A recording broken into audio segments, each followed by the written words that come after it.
Are you tired of feeling anxious and stressed because everything has to be perfect? Do you find yourself obsessing over small details and losing sight of the bigger picture and battling to see things through to completion? If so, you might be struggling with perfectionism and you're in good company. I'm going to share some strategies that have helped me as a recovering perfectionist. By the end of this video, it's my hope that you'll have a new roadmap for navigating perfectionism and living a more fulfilling life. So if you're ready to break free from the chains of perfectionism, stay with me. I've seen over my life how perfectionism has tried to sabotage my goals and my dreams. It can cause anxiety, stress, and even depression. And it can prevent us from taking action and getting started on new projects or goals or hobbies because our brains tell us that everything has to be in place and perfect before we can start.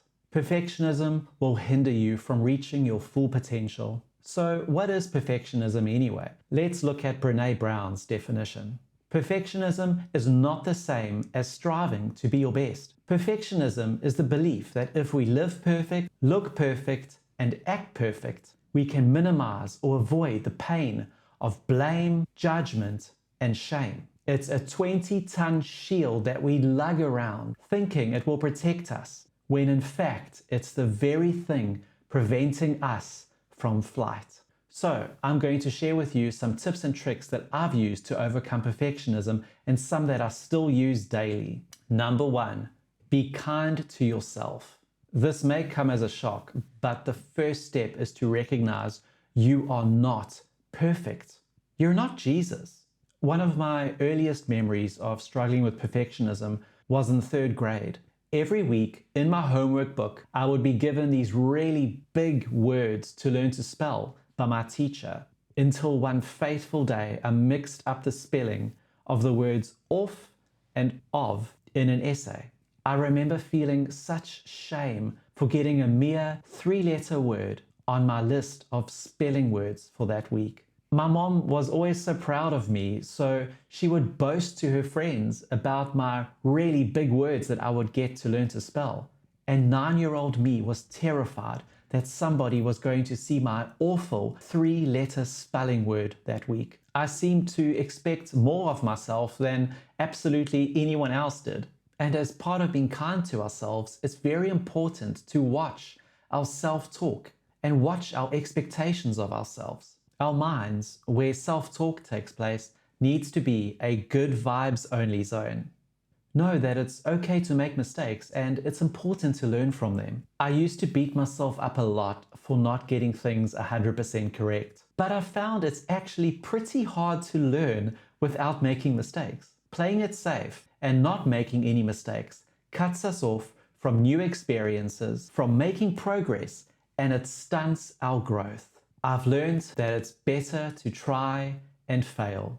Then I can get back up and try again with a bit more experience each and every time. John Maxwell calls this failing forward. He says, failing forward is the ability to get back up after you've been knocked down, learn from your mistake, and move forward in a better direction. I changed my self-talk from, I failed, I didn't do this perfectly, to, I did my best and I learned a lot from this experience. My next tool that I use in overcoming perfectionism is that progress is the new perfect. The key here is don't expect perfection from yourselves or from others. Instead, focus on making progress. Strive for excellence rather than perfection. Well, what's the difference between perfection and excellence? Perfectionism is the pursuit of flawlessness, while excellence is the pursuit of the best possible quality or performance. It's about putting in effort and doing your best rather than trying to be perfect. Excellence allows for room for improvement and making mistakes, and it recognizes that perfection is not necessary for success or achievement. When I can be realistic about my current abilities and limitations, it's easier to manage my high expectations of myself. Perfectionism told me not to start my YouTube channel without the perfect setup and expensive gear. Excellence showed me that with minimal equipment and even using my phone as my camera, my setup can be good enough. The next point in overcoming perfectionism is set realistic goals. John Acuff, in his book Finish, says this: the biggest mistake most people make is setting a goal that's just unrealistic. Cut your goal in half. By this, he means make your goal smaller than you initially planned. For example, instead of aiming to run a marathon, aspire to run a half marathon first, or even a 10-kilometer race. To test his theory, John Acuff surveyed 1,000 people from his course, and 60% of them said that they achieved more when they made their goal more manageable. And interestingly, 90% of them said that reducing their goal made them feel happier working at it because it seemed doable. If your goal is to lose 10 kilograms, start with a goal to lose 5. Achieving half your goal can give you that extra motivation that you need to tackle the remaining half. And if you can't realistically cut your goal in half, give yourself more time to complete it. If my goal is to travel abroad every 6 months, I'd rather start with a goal of traveling once a year. If I plan to exercise 30 minutes a day, every day, and I'm only managing to exercise twice a week, I'm going to be much more motivated when I halve my goal and consistently achieve exercising 3 to 4 times a week. Then my goal of exercising daily becomes much more achievable. Next, practice the art of good enough. I love the saying, don't let perfect be the enemy of good. I think of it like this: let good enough be your bestie.